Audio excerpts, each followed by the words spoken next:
से हाय। एकदम दुबला पतला मेरे से जैसा हाय। लड़की। अस्सलाम वालेकुम माय यूट्यूब फैमिली, कैसे हैं आप सब लोग। उम्मीद करती हूँ आप सब लोग खैरियत से होंगे, मज़े में होंगे और ऐश कर रहे होंगे। मुँह सीधा करो।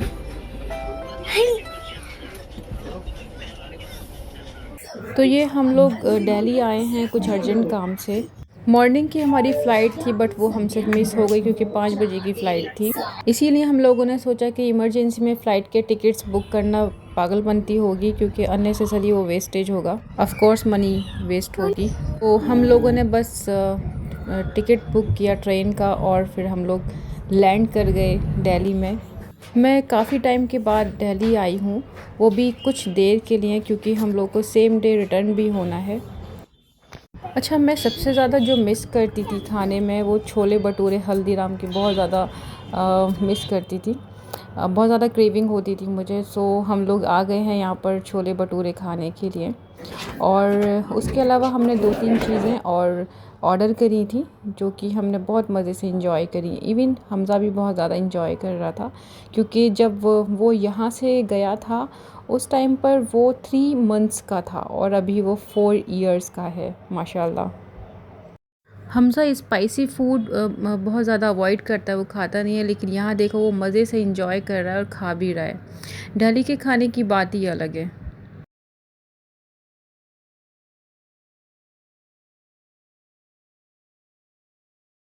नूर का खाना कभी भी बिना चाय के कंप्लीट नहीं होता, तो वो देखो यहाँ चाय अपनी ले आए हैं।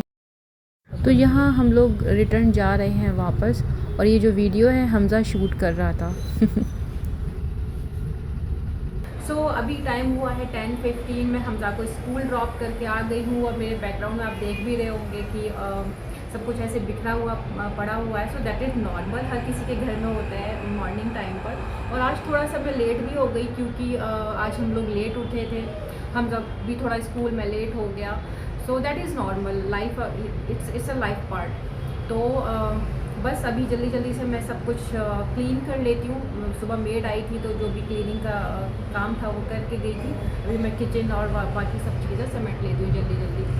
तो क्या होता है कि हमारी लाइफ में कभी कभी ऐसे ऊपर नीचे चीज़ें हो जाती हैं, टाइम कभी जल्दी कभी लेट हो जाता है, तो उसका स्ट्रेस नहीं लेना चाहिए। मैं स्ट्रेस पहले बहुत लेती थी बट अभी मैंने उसको ख़त्म कर दिया उस स्ट्रेस को, क्योंकि स्ट्रेस ले लेकर ना दिमाग ख़राब बहुत ज़्यादा होता है, जो कि नहीं करना है, क्योंकि उससे आपका पूरा घर उथल पुथल हो जाता है। तो आजकल स्ट्रेस एंजाइटीज़ इसी वजह से बढ़ती हैं। तो वो सब चीज़ें नहीं लेती। तो चलो अब आगे का हम लोग ब्लॉग स्टार्ट करते हैं और साथ ही साथ दिखाती भी हूँ कि मैं कैसे सब कुछ कर रही हूँ। और एक्चुअली अभी हम लोग की जो घर शिफ्ट भी हुआ है, हम लोग दूसरे सिटी मूव हुए हैं, तो उस वजह से भी घर थोड़ा सा अनऑर्गेनाइज्ड है। तो वो धीरे धीरे होगा। अभी 1 मंथ हुआ है, मैंने 60 से 70% मैंने पूरा घर अपना अरेंज कर लिया है। बाकी अभी मैं जो भी डेकोरेटिव एंड ऑर्गेनाइजिंग वाली जो चीज़ें हैं वो भी मैं साथ ही साथ कर रही हूँ। तो उसके लिए मैं ज़्यादा टाइम नहीं देती हूँ। मतलब जैसे मैंने लास्ट व्लॉग में बताया भी था कि मैं हाफ एन आवर या 1 आवर में देती हूँ, तो उससे ज़्यादा मैं नहीं देती हूँ, क्योंकि फिर उससे ज़्यादा अगर देती हूँ तो फिर मैं थक भी जाती हूँ, फिर उस वजह से फिर प्रॉब्लम्स भी क्रिएट हो जाती हैं। तो यहाँ मॉर्निंग में मेड जो वेजिटेबल्स हैं वो कट करके गई थी, उसको मैं उठाकर रख रही हूँ। और उसके बाद फिर मैं अपना किचन क्लीन करूँगी और उसके बाद फिर अपना जो कुकिंग है लंच में प्रिपेयर करके फिर हमज़ा को लेने चली जाऊँगी। अच्छा, मैं ना दूध से मलाई निकाल कर इकट्ठा कर लेती हूँ एवरी मंथ, जिससे मेरा 1 केजी या 1.5 केजी घी आराम से निकल आता है माशाल्लाह। और घर का प्योर घी निकला हुआ अगर मिल जाता है आसानी से, तो सोने पे सुहागा होता है वो।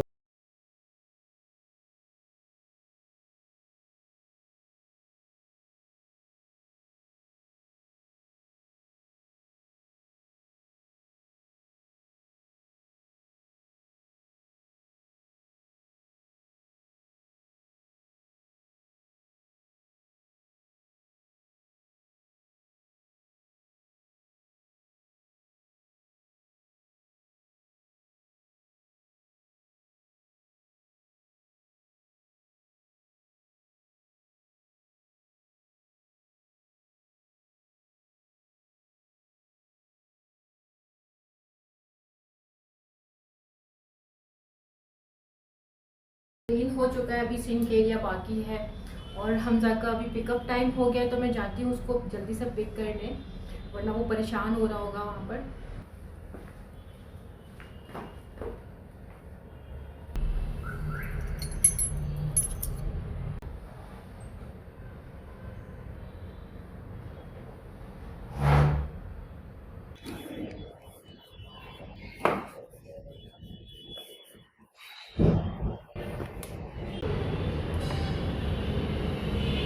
चलो जल्दी से बैठो, खाना खाना बैठो, बैठो जल्दी, बैठो जल्दी से बैठो, जल्दी बैठो, चलो स्टार्ट करो अपना खाना, जल्दी खाओ, चलो जल्दी, मम्मी भी खाना खा रही। ये क्या चाहिए हमजा को? आलू खाएगा हमजा? हमजा को आलू पसंद है ना? आलू बनाए थे हमजा को पसंद है ना आलू? और जल्दी खाओ। अच्छा, लंच करने के बाद मैंने हमजा को सुला दिया था और उसके बाद मैंने अपने जो बाकी के पेंडिंग काम थे वो करना शुरू कर दिए थे। और मॉर्निंग में लेट उठने की वजह से मैं एक्सरसाइज़ नहीं कर पाई थी, तो अपनी मॉर्निंग एक्सरसाइज़ को मैंने इवनिंग में कंप्लीट किया। अच्छा, एक्सीडेंट के बाद भी मैंने अपनी एक्सरसाइज़ को कभी स्किप नहीं किया, जो कि रिकवरी में मेरे लिए बहुत ज़्यादा हेल्पफुल रही है, क्योंकि हमारा जो एक्सीडेंट था वो बहुत मेजर था, जिसकी वजह से मैं डिप्रेशन और एंजाइटी में चली गई और काफ़ी टाइम तक मुझे नाइटमेयर्स आते रहे थे। बट अल्लाह सब बेहतर करने वाला है, आमीन। एक्सरसाइज के बाद मैं अपनी सोने की तैयारी करने चली गई थी, क्योंकि बहुत ज़्यादा थक चुकी थी। मैंने डबल क्लीन किया फेस को एंड आफ्टर टेकिंग शावर मैंने माइसलर वाटर से भी क्लीन किया, क्योंकि स्किन जितनी ज़्यादा क्लीन रहेगी सोने से पहले, जितना ज़्यादा आप ख्याल रखोगे उतनी ज़्यादा हेल्दी रहेगी। और चाहे आपकी स्किन हो, आपके हेयर्स हो, आपकी हेल्थ हो, जितना ज़्यादा आप केयर करोगे उतनी ज़्यादा हेल्दी रहेगी, चाहे वो आपका खुद का रिलेशन भी क्यों ना हो, राइट। फेस को क्लीन करने के बाद मैं टोनर लगाती हूँ, जो कि बहुत हेल्दी है टोनर और ज़रूरी भी है, चाहे आप मेकअप कर रहे हैं या कोई आपका स्किन रूटीन फॉलो कर रहे हैं, उसमें टोनर का बहुत अहम रोल होता है। तो थोड़ा सा वेट भी हो जाता है। उसके साथ मैं ये लगाती हूँ स्नेल 96 का mucin power essence. This is so ये क्या करता है, आपकी स्किन जो है डिहाइड्रेट नहीं होती, हाइड्रेटेड रहती है, क्योंकि हम 10 to 12 आवर हम पानी नहीं पीते सोने के बाद, कुछ लोग ज़्यादा भी। मेरा जो है यही है कि मैं रात में अपनी स्किन को हाइड्रेटेड रखूं। तो स्किन को जितना हाइड्रेटेड रखेंगे उतना अच्छी रहेगी। और आजकल तो सर्दी का मौसम भी है, तो हमें स्किन का और ज़्यादा ख्याल रखना पड़ता है कि वो ज़्यादा हाइड्रेटेड रहे, राइट। तो अभी इसको मैं 2-3 मिनट के लिए या कुछ सेकंड्स के लिए छोड़ दूँगी, जब तक ये थोड़ा सा ड्राई हो जाता है, देन उसके बाद नेक्स्ट स्टेप करती हूँ। सो अभी ये ड्राई हो गया है एसेंस। अब इसके बाद मैं आजकल, क्योंकि मैं ज़्यादा हार्ड सीरम्स यूज़ नहीं कर रही हूँ, सो मल्टी पेप्टाइड अभी मैं यूज़ करती हूँ। This is 10%। तो इसकी 2-3 ड्रॉप्स मैं लूँगी और उसको पूरे फेस पर स्प्रेड कर लेंगे, but avoid eye area. So night time prep जो होता है वो बहुत ज़्यादा इम्पॉर्टेंट होता है, कि आप सोने से पहले अपनी स्किन को कितना पैम्पर कर रहे हो। और अपने आप को पैम्पर करना बहुत ज़रूरी है, अपनी हेल्थ का ख्याल रखना, क्योंकि जो इंसान अपना ख्याल रखता है वो डेफिनेटली दूसरों का भी ख्याल रख सकता है। तो इसलिए पहले ख़ुद का ख्याल रखो, देन आप उसके बाद ही कैपेबल हो पाओगे दूसरों का ख्याल रखने के लिए। एंड उसके बाद फिर मैं लगाती हूँ नायासिनामाइड 10%।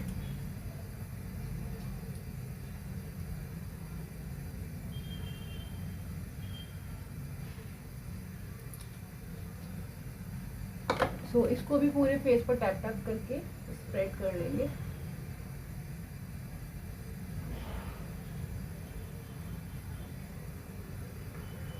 और इसके बाद मैं इसको कुछ देर के लिए छोड़ देती हूँ और उसके बाद लगाती हूँ अपनी आई क्रीम।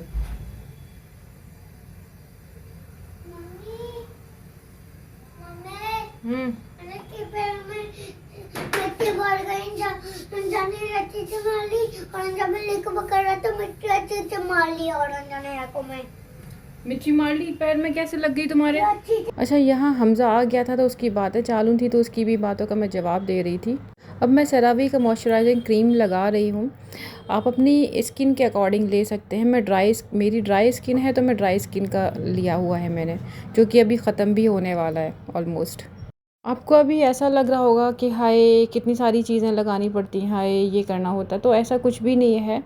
अगर आप 25 से कम हैं तो आप जो सीरम्स मैंने लगाए हैं उनको स्किप कर सकते हैं, ओनली नाइट मॉइस्चराइज़र और नाइट क्रीम लगा सकते हैं। बट अगर आप 25 से अबव हैं तो you have to be very careful for your skin and your health as well. अब ये मैं होममेड सीरम लगा रही हूँ, जो कि लास्ट स्टेप है नाइट रूटीन का। इसको लगाने के बाद मैं गुआशा से 2-3 मिनट का मसाज दूंगी अपने फेस को, एंड उसके बाद मेरा जो नाइट टाइम रूटीन है वो कंप्लीट हो जाएगा।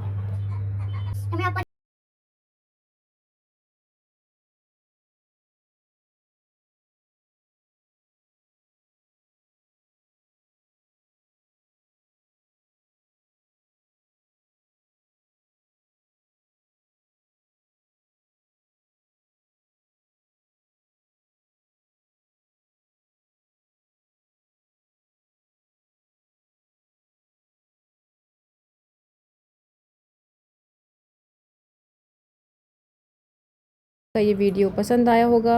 मिलते हैं फिर नेक्स्ट व्लॉग में, तब तक के लिए अल्लाह हाफ़िज़। अगर वीडियो पसंद आई है तो वीडियो को लाइक एंड सब्सक्राइब करना ना भूलें। अल्लाह हाफ़िज़।